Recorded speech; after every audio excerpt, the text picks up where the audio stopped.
According to Statistica.com, the average American household has 2 automobiles.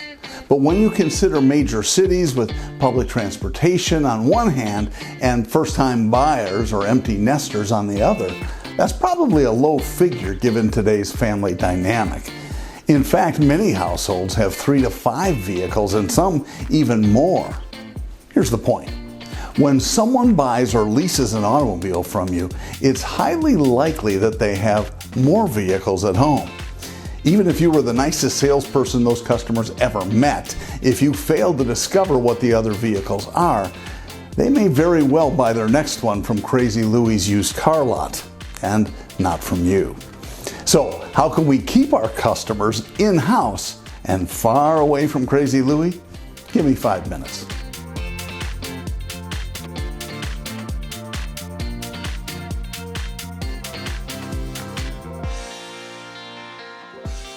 One of the keys to longevity in the car business is generating repeat sales, getting people who've bought from you to do it again. Some sales consultants mistakenly tie that future business to the sales cycle. In other words, I need to be in the right place at the right time when they trade the truck that they just bought from me. While that's not a bad thing, it ignores the fact that the vast majority of your customers have other vehicles at home besides the one you just sold them. And as I said at the beginning of this segment, if you don't determine what the other vehicles are, you're going to lose some business. Let's hit a few high points first. Number 1, I hope it's obvious, but your first job is to keep track of when your owners plan to trade or replace the vehicle they bought from you. Number 2, when they're buying that first vehicle, that is the time you need to discover their other family vehicles. And here's how. I know you're all set with the new truck, probably at least for a few years, but what other vehicles do you have at home? Make it a casual conversation, but be sure you discover all of them and take notes so you can add the details to your CRM. Next, don't count on customers to seek you out when they're in the market for another vehicle. You need to oversee that timeline and connect with your clients accordingly. Of all the vehicles in the household, which one do you think you'll be replacing next? If they say, well, none of them right now, reply by saying, oh no, not now, in the future.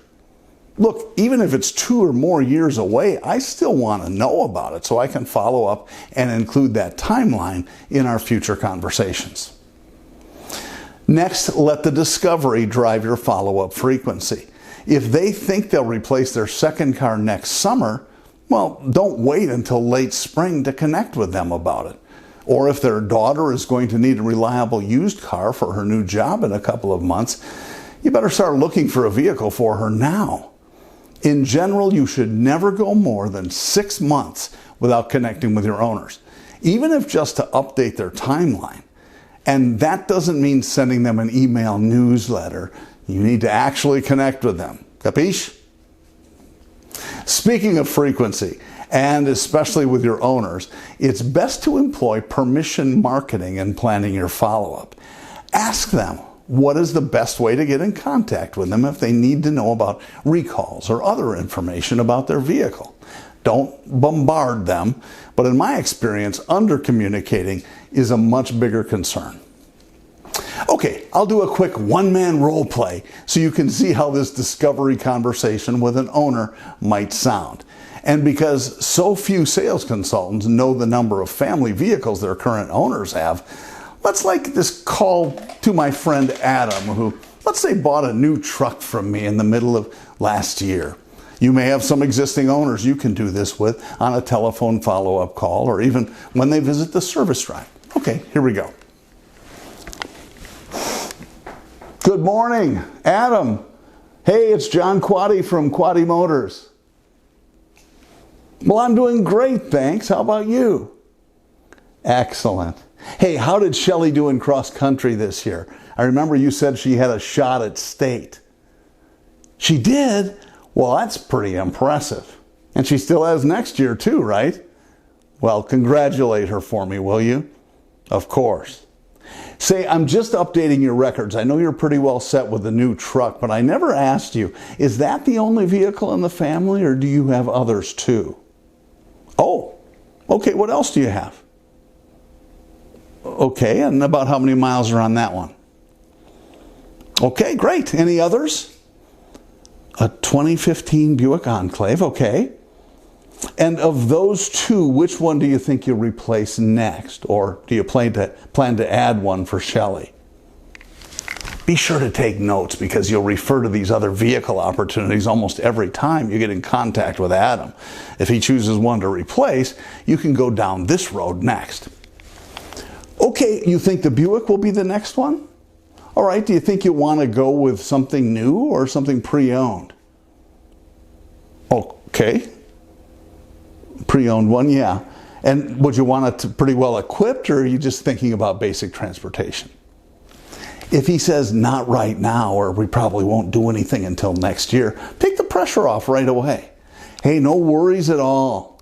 Yep, I'll put you back in my calendar to touch base early next year, and we'll see how your timeline looks then. I just didn't want you to think I had forgotten about you. You're welcome. See what I did there? Look, remember, by definition, these people have already bought from you. So it should be pretty easy and comfortable to connect with them. Just remember to plan your follow-up based on what you learned during these calls. And as I said, always position your planned contacts so you call or text your clients before they're in the market, so you can stay ahead of the game. All right, let's take a look at the ramifications of learning about all your customers' family vehicles. This simple graphic illustrates what's happening to your repeat client opportunities when you identify family vehicles. Instead of 2 customer opportunities, you'll have at least double that in vehicle opportunities, but only if you know what those vehicles are. The good news is all you have to do is ask. Okay, before I cut you loose, let's take a look at our KLPs, or key learning points, from this course. Number 1, when you deliver a vehicle, ask your owners about their family vehicles. Number 2, ask all your owners how they'd like you to communicate with them and execute accordingly. Number 3, start calling your existing owners and ask about family vehicles. 4, plan ongoing contacts around family vehicle timelines. If you want to effectively double the number of owners you have, start identifying family vehicles today. Right now, in fact. Go make that call. Go on. I'm Jon Quade.